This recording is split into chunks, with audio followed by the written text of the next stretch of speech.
একটি দোয়া পড়লে তিনটি লাভ হবে। আমি আগে লাভগুলো বলবো, তারপর আপনাদের কাছে দোয়ার কথাগুলো বলবো। খুবই চমৎকার একটি দোয়া, ছোট্ট একটি দোয়া। এই দোয়ার মাধ্যমে আল্লাহ পাক রব্বুল আলামিন আপনাকে তিনটি পুরস্কার দান করবেন।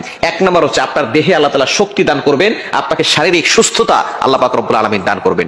দ্বিতীয় নাম্বার হচ্ছে আল্লাহ পাক রব্বুল আলামিন আপনার সম্মানকে বাড়িয়ে দিবেন। এবং তিন নাম্বার পুরস্কার হচ্ছে আল্লাহ তাআলা আপনার সম্পদ বাড়িয়ে দিবেন। এই তিনটা জিনিসই কিন্তু আমরা অনেক সময় চাই, ঠিক কি না? এই একটি দোয়ার মাধ্যমে আল্লাহ তাআলা আপনাকে তিনটি জিনিস দান করবেন। অবশ্যই আমরা শারীরিক সুস্থতা চাই এবং দেহের শক্তি চাই। কেউই কিন্তু চায় না যে আমার শরীরটা দুর্বল থাকুক, আমাকে মানুষ দুর্বল বলে আখ্যায়িত করবে, এটা কিন্তু কেউ চায় না। সকলে কিন্তু দেহের শক্তি চায়। এবং দ্বিতীয় নাম্বার হচ্ছে সকলে সম্মানিত হতে চায়। পৃথিবীর ভিতরে সবচেয়ে প্রত্যেকটা মানুষই কিন্তু সম্মানিত হতে চায়। সম্মান কে চায় না? সকলেই সম্মান চায়।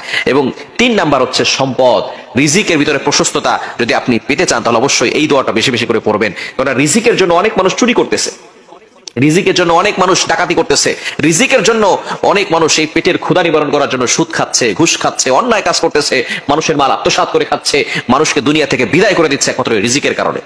আমরা তো শ্রেষ্ঠ মাখলুকাত, আশরাফুল মাখলুকাত হওয়া সত্ত্বেও আমরা রিজিকের কারণে কতজন কত অন্যায় কাজ করতেছি।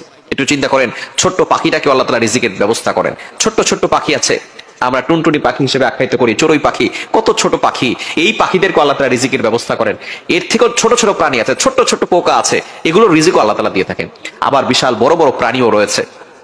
আপনি সাগরে দেখবেন বিশাল বড় বড় তিমি মাছ, এক একটা মাছ কয়েক টন করে খাবার খায়। আল্লাহ পাক রব্বুল আলামিন তাদেরকে প্রত্যেক বেলায় পেট চুক্তি করে খাবার দিচ্ছেন। আল্লাহ তাআলা ওই সাগরের যে তিমি মাছটা আছে, সেই তিমি মাছের কখনো সুদ খেতে হয় না, কখনো ঘুষ খেতে হয় না।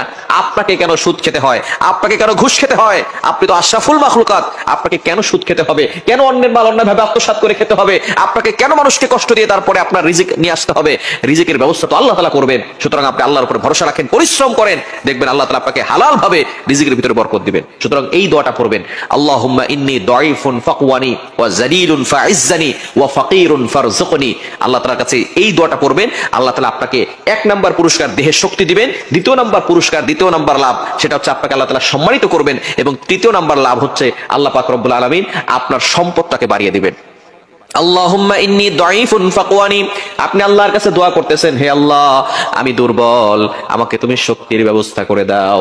আল্লাহুম্মা ইন্নী দাঈফুন ফাকওয়ানি, আমি দুর্বল, আমি হিত, আমাকে শক্তির ব্যবস্থা করে দাও। দ্বিতীয় নাম্বার বলতেছেন ওয়া যালিলুন ফাইজ্জানি, আল্লাহ আমি অপমানিত, আল্লাহ তুমি আমাকে সম্মানের ব্যবস্থা করে দাও। প্রত্যেকটা মানুষের সম্মান চায়, এজন্য আল্লাহর কাছে সম্মান চাওয়ার দরকার আছে না নাই? এবং তিন নাম্বার হচ্ছে ওয়া ফাকীরুন ফারযুকনি, আল্লাহ আমি দরিদ্র, আমরা সকলেই গরিব, একজন ধনী তিনি কে? আমরা সকলেই হচ্ছে গরিব, একজন হচ্ছে ধনী, তিনি হচ্ছেন আমাদের আল্লাহ। আমাদেরকে আল্লাহ তাআলা দিলে সবকিছু আমরা পেয়ে যাব। আল্লাহ তাআলার কাছে আমরা দোয়া করতেছি ওয়া ফাকীরুন ফারযুকনি, আল্লাহ আমি দরিদ্র, আমাকে সম্পদের ব্যবস্থা করে, রিজিকের ব্যবস্থা করে দেন। এই দোয়াটা যদি আপনি করতে পারেন, আল্লাহ তাআলা আপনাকে তিনটি পুরস্কার দিয়ে দিবেন। আল্লাহ তাআলা দেহে শক্তি দিবেন, আপনাকে সম্মানিত করবেন এবং সম্পদশালী করবেন। আল্লাহ তাআলা আমাদের সকলকে এই দোয়াটি বেশি বেশি করার তৌফিক দান।